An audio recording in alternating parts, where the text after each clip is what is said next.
Welcome to What Juices You, where we explore what energizes leaders, how that energy fuels performance, connection, and growth. I'm Brady Wilson, co-founder of Juice Inc. In this episode, I have the privilege of sitting down with one of my business partners and lead facilitator designer, Kris MacQueen, and we're going to be talking about our driving needs. And we're going to be talking about how it is that we gain more literacy, how it is that we cultivate our driving needs together, and is there a predictable way that those needs can be fulfilled? So today, I want to introduce you to Mr. Kris MacQueen. Kris, over to you. Hi, everybody. Glad to take time and explore this with Brady today. And again, when we think about the interplay of these driving needs. And so here, when we talk about the 5 driving needs, what are we talking about? Well, we are talking about belonging. We are talking about security. We're talking about freedom. We're talking about significance. We are talking about meaning. So this is the full package. And one of the things that we've found in our, well, not just in our work, but in our lived lives, is that there can be a massive gap that can show up between intention and impact. There can be an intention to foster belonging in a team. And so we can come up with all kinds of initiatives to try to facilitate that. And it can basically have the resonance of a thud on the ground. As that initiative falls apart.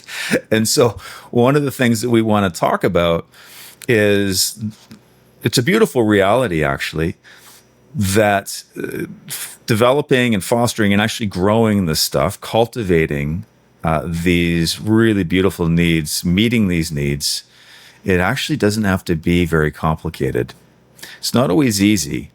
But it does not have to be very complicated. And so, Brady, I would love to invite you just to talk about that. When we think about all of the different approaches and strategies that we could come up with to ensure that our team's needs are getting met and that we are growing these things effectively, what is the very best strategy that you would suggest? Yeah. So I think Meg Wheatley says it better than probably anyone I've ever heard. And she says it in such a pithy way. All we have are connections. All we have. And I think that's pretty true. It's like if you look up tonight, and hopefully it's a clear night, you can look in the starry sky, all we have up there are connections, and how those planets and stars relate to each other kind of matters. And if our moon wobbles out of its orbit, we're going to have some tidal issues pretty soon. If you look at the atomic level and how those neutrons and protons and electrons, how they connect with each other, that means your chair either stays together or flies apart. And so when we think about driving needs, we do not experience the fulfillment of needs outside of relationship. And so if you think about the castaway situation and you're on that island, you got a lot of freedom, but you got no sense of belonging. You probably have that's it. You have very little sense of significance or sense of meaning. And so it always happens inside of connection, always happens in relationship. And Kris, I started in 1993 helping senior leadership teams with chronic intractable issues that could not get aligned, because of a lack of alignment, could not get execution happening, which is the Holy Grail. And so helping them step into dialogue. And you got to know that back in 1993, dialogue was like, oh, are we going to be sitting on a beach holding a crystal? And just say, no, we're actually going to develop your capacity to step into chaos and to stay in the tension, to stay in the question long enough and hold space for each other. The generative solutions can emerge, that innovative, value-adding solutions that actually stick can emerge inside your culture. Well, one of the things I started to see that was so fascinating was that whenever people started to get more skillful at conversation, there was always one thing that happened, and it was the release of energy. Interesting. That energy was very idiosyncratic. So sometimes that energy turned into a massive turnaround in a product line or the way we approach our customers, our business model. Sometimes it was some cultural shift around people feeling seen and feeling heard finally in the culture. That was, again, idiosyncratic. It could show up in 100 different ways, but always universally a release of energy as the result of conversations. So as we talk about these 5 driving needs, Kris does not show up at work and deliver it in a package to his colleagues, Maria and Aaron. No, it happens inside relationship. And so it's this beautiful movement from transaction where some people would say of a leader, yeah, whenever I walk away, it's just like, that was an automaton. That was a robotic tick box experience. It was just a transaction. But other people say, oh, my leader, not a it's more of an interaction. And other people say, well, too bad for you two, because for me, it feels like partnering. Oh, what is that? Oh, for me, it's like holding out for my highest good, standing for my success. They do right by me. And so as we have leaders that move and evolve through just treating you in a utilitarian fashion to, no, let's make it a bit more interactive here, to, no, we're in relationship and partnering with each other, then we start to see this rich, fertile ground from which those needs can be met. And so today we can start to talk about what kind of conversation will take 2 sets of unmet needs that are creating tension and chaos between a manager and employee. Manager needs more security, and I need to know we're not going to get our name in the newspaper in an unsavory way, or there's going to be egg in my face. We don't deliver, don't meet our timeline, our deadline. And the employee saying, yeah, well, thank you very much, but I need more autonomy, and I don't want to be helicoptered and micromanaged, and I want to be able to take risks and fail a little bit and accept the voice and learn from them. Well, we got to figure out, how do we resolve, what is the resolution to those 2 beautiful and valid sets of needs? It's funny, I mean, I set that up with a bit of tongue in cheek, as you know. What's the big strategy? And the reason why is because we both know that story, and I'm sure that listeners, you're not unfamiliar with the initiative, the engagement initiative, we're gonna all wear the same color shirt to work, and that's gonna somehow create a greater sense of cohesiveness on our team. I know we'll make sure that we have picnic tables that are outside. So on lunch breaks, that's gonna solve all of our belonging issues. It's interesting. We sometimes can. Our little complicated brains can overlook the simple solution. And what I'm hearing you say is we just have to have the right conversations. And what's super interesting to me is we can have conversations with talking, with messaging. Right? Yeah. I'm thinking of that, it's a pretty common refrain, right? Like, all we do is talk about this stuff. Talk, talk, talk. Let's act. And so when we talk about conversation, there is a very specific and direct through line to it being a meaningful conversation, right? So something that has an impact, a result, and that result might be, wow, I just heard out of my manager's mouth, or out of this individual's mouth, they've just articulated my reality in such a respectful way that I cannot help but believe that they see me. Yeah. And that they value, we may not share our values in common, but I can see that they respect what I value. and what that does intrinsically for everything that happens next in terms of action. That this is not about messaging. This is not about necessarily prescribing, a particular course of conversations. We can schedule these things, but there's something deeper that we're talking about here. And so when we think about, what gets in the way of conversations, what gets in the way of the kinds of conversations we're talking about, where do you see the prime interference here, the thing that is getting in the way? What do you think that is, Brady?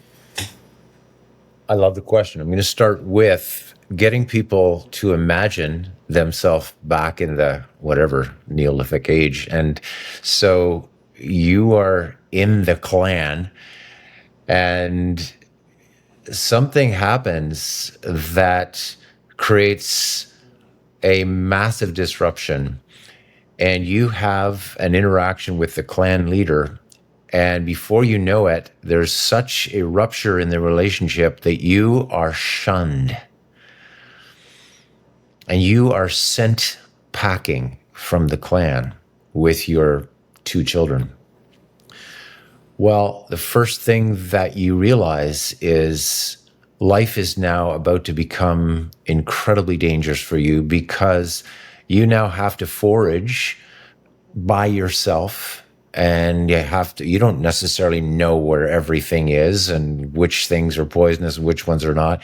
And the other thing is you've got predators that you're going to have to fight them off yourself. And you've got other clans, enemies that you have no way. So the first thing you think about is, how do I make some sort of connection with another clan to see if I can be accepted into their midst? Because I will die on my own and my 2 children will.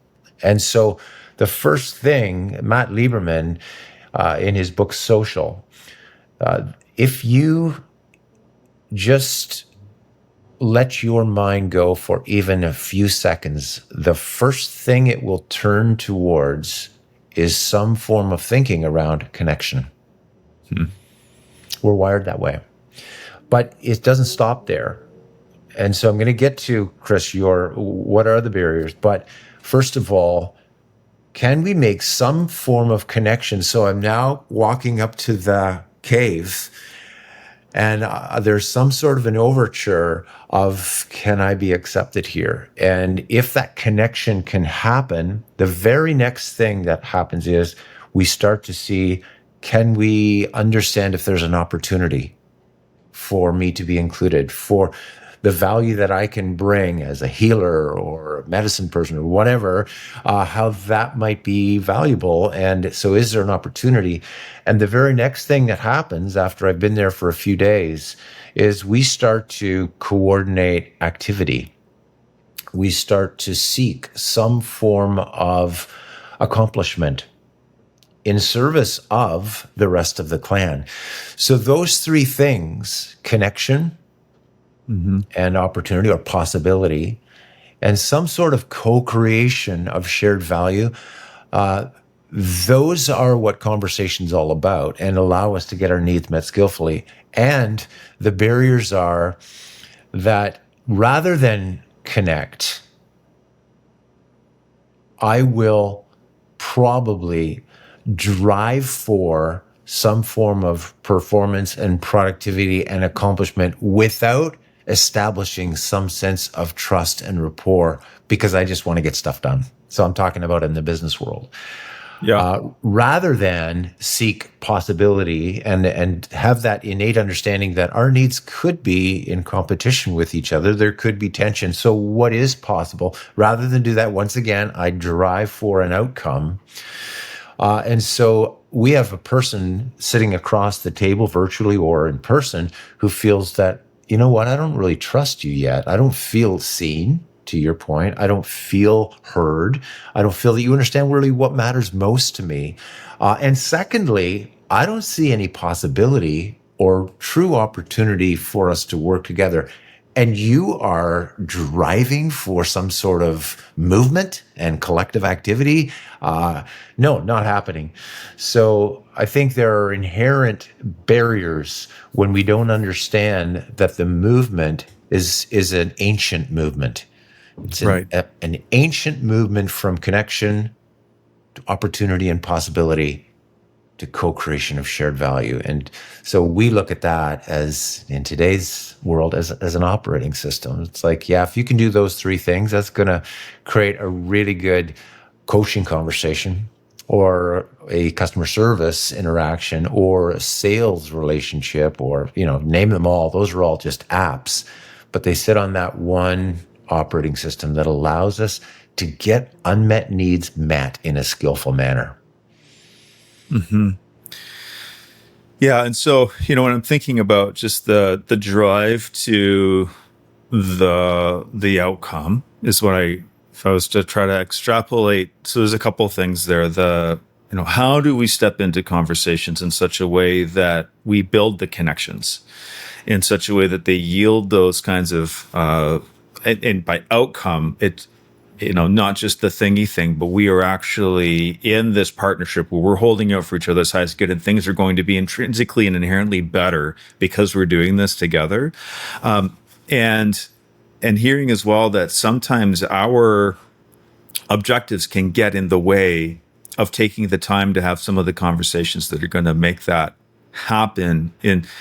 Ultimately, we would say that if you have the right conversation up front, you're going to get to your outcome a lot sooner. So it's actually an efficient use of time to be able to skill up and to have those kinds of conversations rather than just jumping to the finish line. And, it's interesting.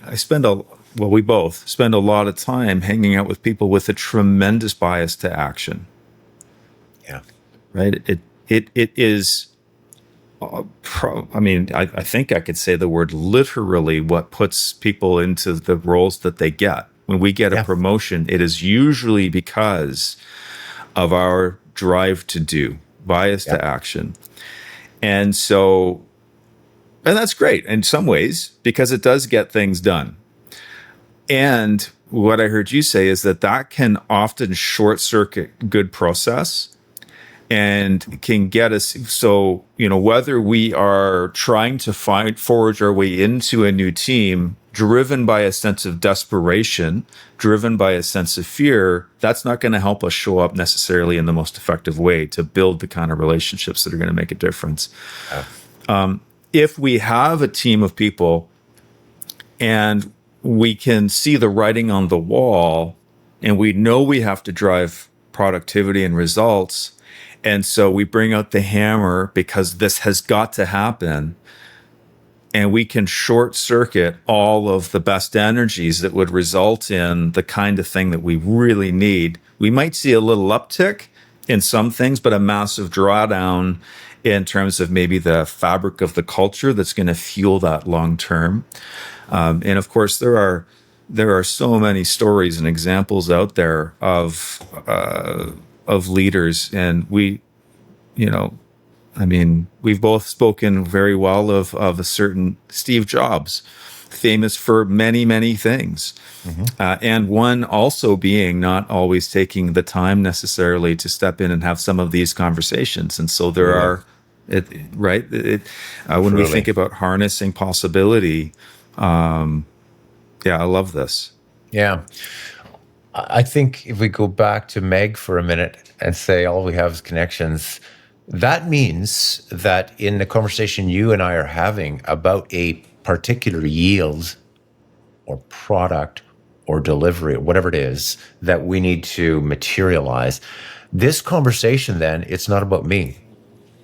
But actually, Kris, it's not about you either. And here's the interesting thing for me. It's not even about us. So who would argue with me to we? But it's not enough. So it's not about me, not about you, it's not about us. It's always about all of us. Right. It's and all of us is all the stakeholders who matter, who have a stake in whatever that product or that yield needs to be. And so it is the other functions in our organization, the different levels, it's the different customers. It's also this planet that we're sitting on. Does it Yeah. have a voice? It actually has to have a voice. It's about the all of us. And so what that means is it's not just our needs, my needs, your needs, our needs together, our team's needs, or even it's if we can't include the cosmos and the creation in that, then we got a big problem. And Right. so we are talking about an operating system that is far more expansive and not driven to rampant extraction as its primary goal. No, the primary goal is co-creation of shared value. And if we look at value, we go, okay, what is value? Is that more dollars? Is that more stuff? So what is that? And so when I look at it, I go, does it make things more helpful? Does it make things easier for beleaguered human beings? Does it actually make things more beautiful? And not to, to use this word, but does it make things more loving in our society? And a lot of different things you could use, but one needs to establish some sense of what is value and what is shared value. Yeah. So the pursuit of needs is not just topping up everybody's sense of fulfillment and that energy that they have, which we love, but it's always the unmet need gets met, energy is released. When energy is released, performance happens immediately, and performance unlocks shared value in the system. Yeah. And we can start to see a society where that is happening through conversation, where, things are getting more beautiful and actually operating better. Yeah. Yeah. I mean, I'm just thinking about all of the examples where there's a lot of talking that happens, but very little conversation. Yeah. And so when I think about the mess that is social media right now, a lot of talking, not so much conversation. And so there's a difference between those two things. And, I've been doing some reading as well recently that has reminded me that there is a difference between a rights-based relationship, Right. and a responsibility-based relationship. So my rights, I'm going to defend my rights. And we need to have those conversations some of the time. So by no means am I denigrating the rights movements. Don't want to be misheard.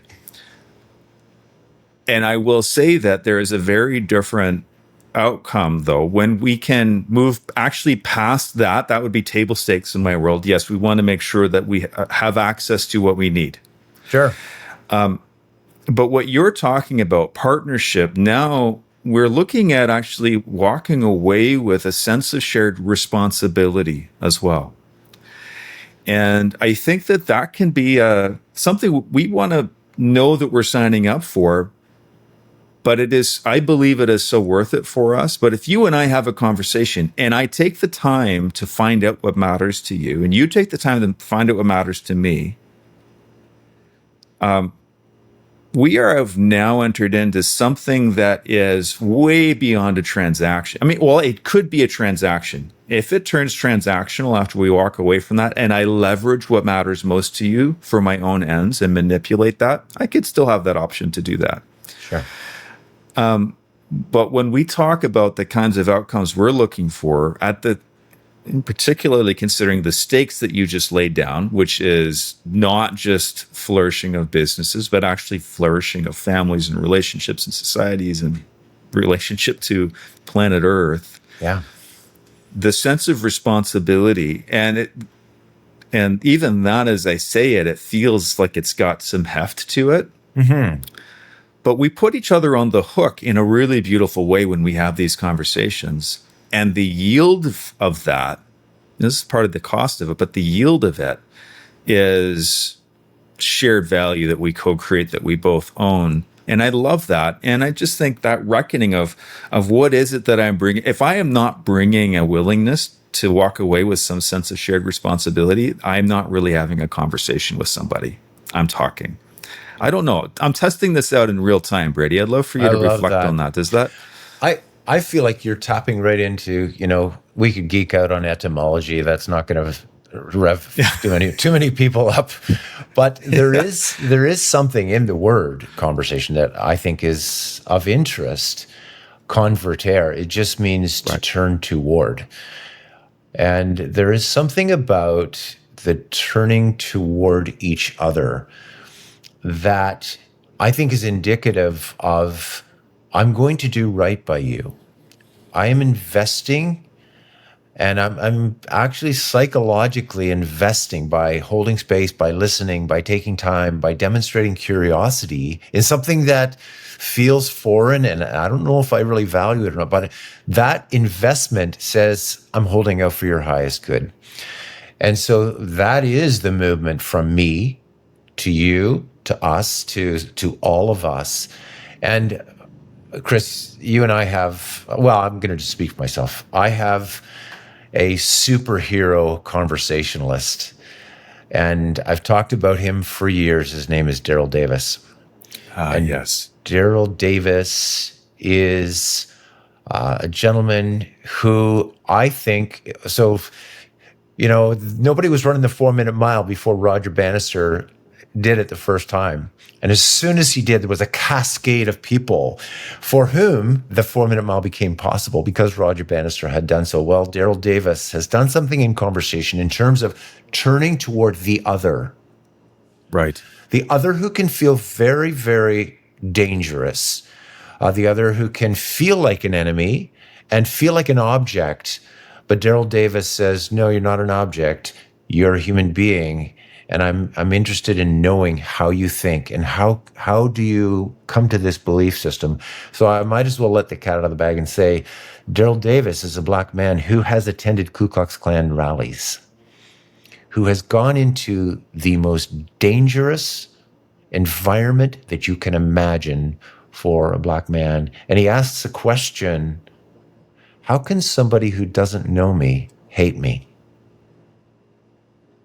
Tell me about how you came to the beliefs that you now adhere to.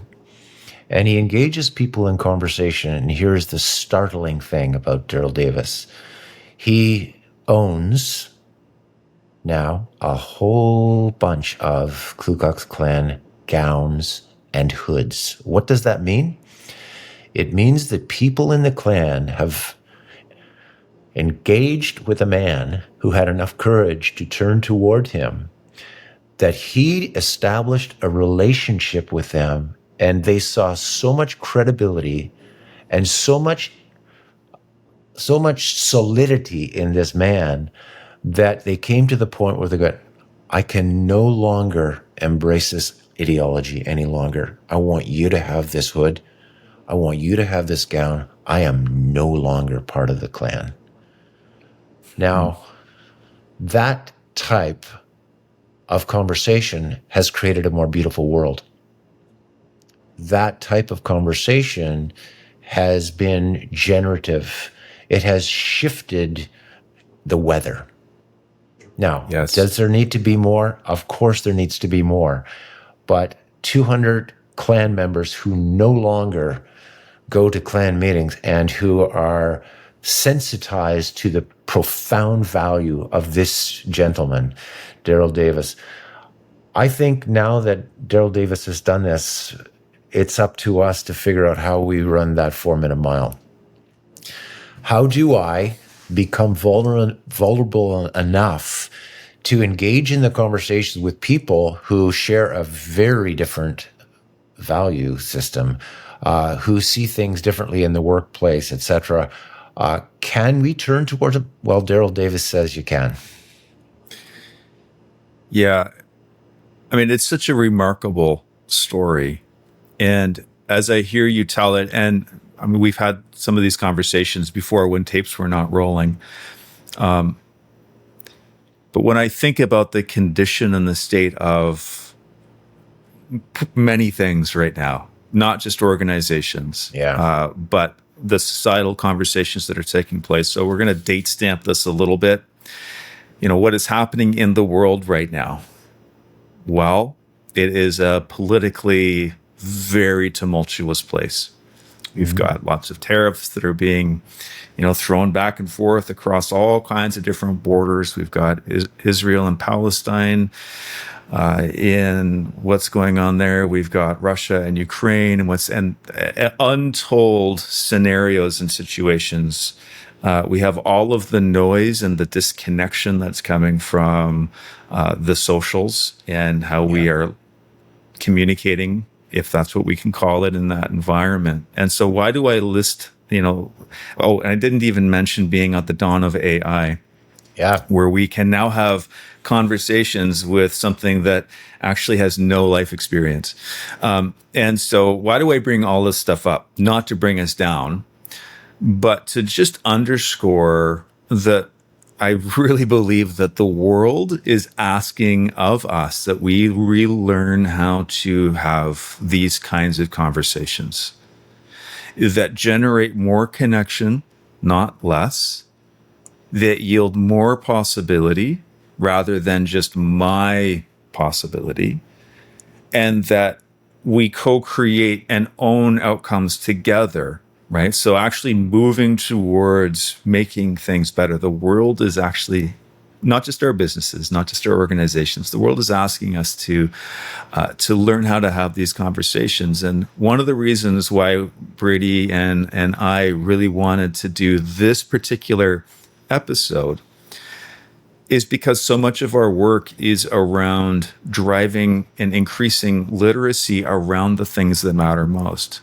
And so you've heard us talk about in this episode the 5 driving needs. And why is that? It's not just a model.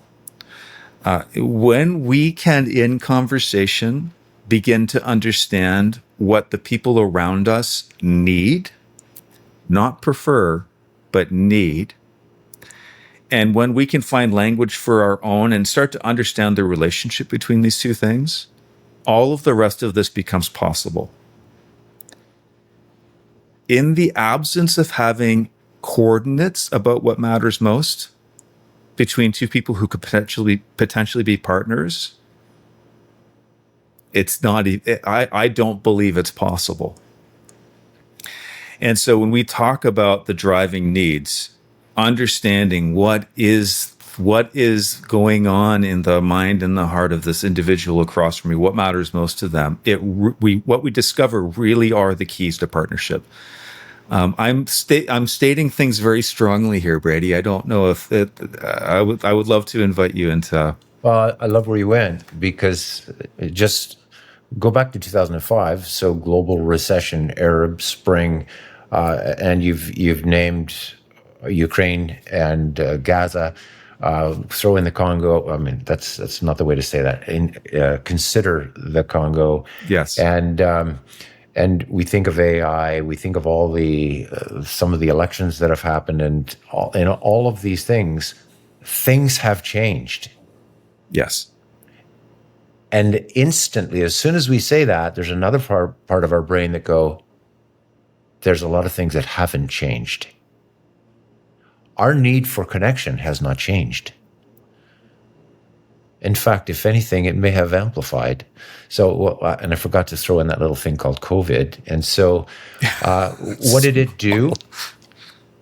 All it did was amplified and intensified our need for connection. Yeah. Where we went into it and we thought, oh, I'm becoming more enlightened because now I see that we're all connected.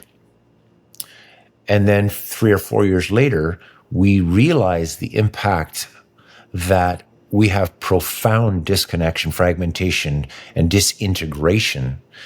And we've got to figure out, how do we establish meaningful connection and belonging? Our need for significance has not changed. Our need for meaning and the pursuit of purpose and world bettering and world beautifying is not changed. Our need for security and freedom has not changed. So those enduring, universal things are at the essence of this relationship. This, all things are connected. And that's what Meg is calling us back to, and saying, if we can step into conversations where the very first thing is, Kris, I just want to know, I want to connect on what matters most to you in this situation. And I'll share what matters most to me. And hopefully we can find a sense of possibility and opportunity. And maybe you and I can do something that will create shared value in the world.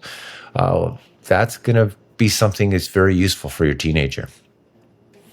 That's going to be a conversation that'll be really useful with your aging parent, with the customer who's livid and wants to tear somebody apart. So that, instead of going to all of the different, career conversation training, knock yourself out, of course, customer service training, do all of them.